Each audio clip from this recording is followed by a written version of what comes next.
Praise the Lord. Welcome to showers of blessing. దేవుని కృపలో భద్రపరచబడి నూతన దినంలో ప్రవేశించాం. ఈనాటి దేవుని వాగ్దానం, నీకు మేలగునట్లు నిన్ను వర్ధిల్ల చేయును. I will prosper you for your good. ద్వితీయోపదేశకాండం 30వ అధ్యాయం 9వ వచనం. Praise God. ఈ నూతన దినములో దేవుడు మీ కొరకు సిద్ధపరిచిన ప్రతి దీవెన ఆకాశపు వాకిళ్ళ విప్పి మీ మీద కుమ్మరించునుగాక. మరి ఒక నూతన దినాన్ని ఆరంభిస్తున్న నేపథ్యంలో ప్రేమ కలిగిన వాగ్దానము ద్వారా దేవుడు మనల్ని దర్శిస్తూ ఉన్నాడు.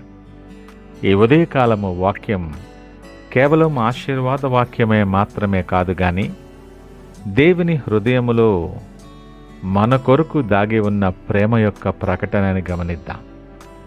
ఈ వాక్యం మన జీవితానికి మనము అభివృద్ధి పొంది మేలు పొందుకొనులాగున దేవుని నిర్ణయాత్మకమైనటువంటి ప్రకటనని గమనించాలి.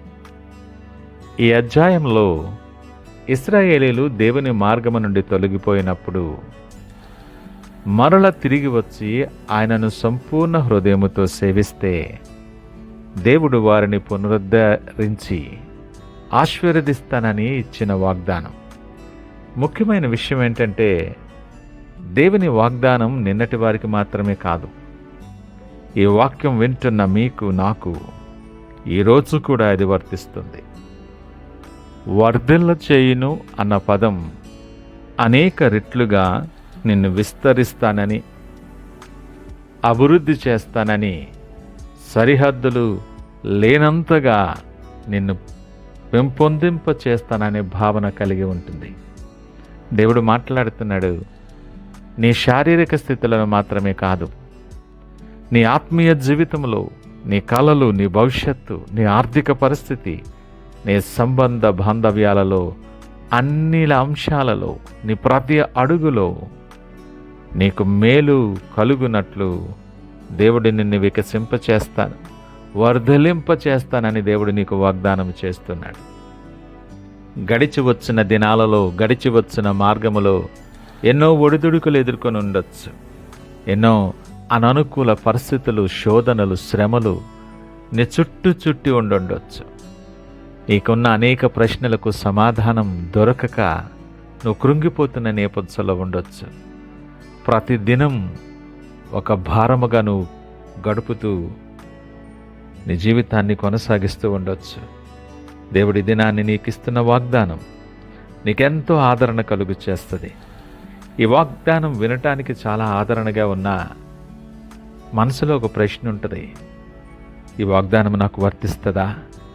ఈ ప్రశ్న నువ్వు ఆలోచన చేసేటప్పుడు నువ్వు కొన్ని ప్రశ్నలు మనకు మనమే వేసుకోవాలి. దేవుడు వర్ధల చేయటానికి సిద్ధంగా ఉన్నానని అంటున్నాడు కదా, నేను దేవుడు వర్ధిల్లింప చేయబడే స్థితిలో నేనున్నానా? నా జీవితాన్ని దేవుడు మార్చబోతున్నానని వాగ్దానం ఇచ్చినప్పుడు ఆ మార్పునకు నేను సిద్ధంగా ఉన్నానా? ఆయన మాటకు లోబడే విధేయత నా జీవితంలో ఉందా? ఈ పరిశీలన మనం ఖచ్చితంగా ఎవరికి వారం చేసుకోవలసిన వారముగా ఉన్నాం. ఈ వాగ్దానం స్వేచ్ఛగా ఇవ్వబడిన ఆశీర్వాదం కాదు సుమా. నీ విశ్వాసం, నీ విధేయత అనే తాళంతో తెరుచుకునేటటువంటి గొప్ప నిధి ఇది. ఈ మాటలు వింటున్న ప్రియ దేవుని జనాంగమా, నువ్వెవరివైనా, నువ్వే పరిస్థితుల్లో ఉన్నా, ఈ దినం, ఈ నూతన దినాన్ని అనుగ్రహించి నీతో మాట్లాడిన ఆశీర్వాదం నువ్వు పొందుకోవాలి అంటే ఈ మార్గాన్ని దేవుడు నీకు బయలుపరుస్తూ ఉన్నాడు. ఈ ఆశీర్వాదానికి 3 మెట్లు. మొదటిగా నువ్వు గతాన్ని వదిలి తిరిగి రావాలి. ఇశ్రాయేలీలు ఎలాగూ చేశారో మనము కూడా నీ గడిచిన దినాలు, గడిచినటువంటి పరిస్థితి, గడిచిన మార్గాలు, నువ్వు ఏది నాది అని అనుకున్నావో, దేన్ని బట్టి అతిశయించావో, నీ గతాన్ని విడిచిపెట్టి సంపూర్ణ హృదయముతో, సంపూర్ణ విశ్వాసముతో దేవుని దగ్గరికి రావాలి. ప్రభువా, నేను తిరిగి వచ్చాను నాయనా అని నేను ఒప్పుకోవాలి. రెండవదిగా దేవుని వాక్యానుసారముగా నువ్వు నడవాలి. ఆయన మాటలాడే దేవుడు, ఆయన వాక్యము నన్ను బ్రతికించునని పితరుడైన దావీదు మాట్లాడుతున్నాడు. ఆయన మాటలు మీరు గౌరవిస్తే అని అంటున్నాడు, మీ జీవితాన్ని, మీ మార్గాన్ని నేను గౌరవిస్తాను. వాక్యం నిన్ను బ్రతికించేది, వాక్యము నిన్ను నడిపించేది, నీ మార్గాలకు, నీ త్రోవలకు వెలుగుగా ఉండేటటువంటిది గనుక ఆ వాక్య ప్రకారము నడవాలనేది రెండవ మెట్టు. మూడవదిగా విశ్వాసముతో, ఆశతో నువ్వు ముందుకి కొనసాగాలి. దేవుడు వర్ధిల్ల చేయను అని మాట ఇచ్చినప్పుడు నాకు కాదులే, నాకు వీలవదులే, నాకు సాధ్యం కాదులే అని నెగటివ్ ఆలోచనలు మన మనసులో ఉంచుకొని వెనకడుగు వేయకుండా దేవుడు నీతో వాగ్దానము చేసినప్పుడు సంపూర్ణ విశ్వాసముతో ఆమెన్ అని చెప్పి నువ్వు విశ్వసించి నమ్మాలి. మీకు తెలుసా, దేవుడు మన జీవితాన్ని ఒక విత్తనంలా చూస్తాడు. అది నేలలో పడినప్పుడు చాలామందికి చనిపోయినట్టు కనిపిస్తుంది, కానీ లోపల జీవం పనిచేస్తుంది. నువ్వు అసమర్థుడివిగా, చిన్నవాడివిగా, నిరుపయోగిగా కనిపించవచ్చు, కానీ అంటున్నాడు, నా కుమారుడా, నా కుమార్తె, నేను నాటాను.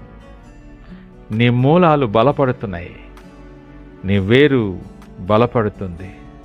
త్వరలోనే నువ్వు ఉపయోగకరమైన రీతిలో నువ్వు పుష్పించబోతున్నావు. నీకు మేలగునట్లు నిన్ను వర్ధల చేయనని దేవుడు మాట్లాడుతున్నాడు. నూతన దినాన్ని ఆరంభిస్తున్న నేపథ్యంలో గడిచిన అనుభవాలు, గడిచిన పరిస్థితులను విడిచి ముందున్న మార్గము వైపు, ఆయన వైపు చూస్తూ మార్గంలో సంపూర్ణ విశ్వాసముతో ఈ నూతన దినాన్ని ప్రార్థనాపూర్వకంగా ఆరంభిద్దామా? ప్రార్థిద్దాం.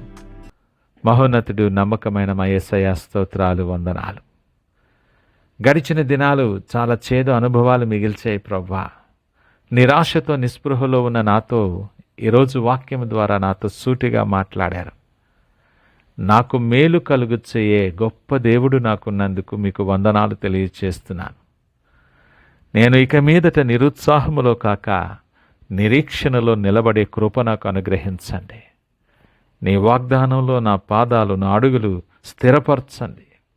నన్ను నడిపించి విస్తరింపచేయమని మీరు సిద్ధపరిచిన ప్రతి దీవెన మా మీద కృమ్మరించి మీకు మహిమకరముగా అనేక మందికి దీవెనకరముగా నిలవబెట్టమని యేసు పరిశుద్ధ నామమున అడిగి వేడుకొంచున్నాము తండ్రి. ఆమేన్. God bless you.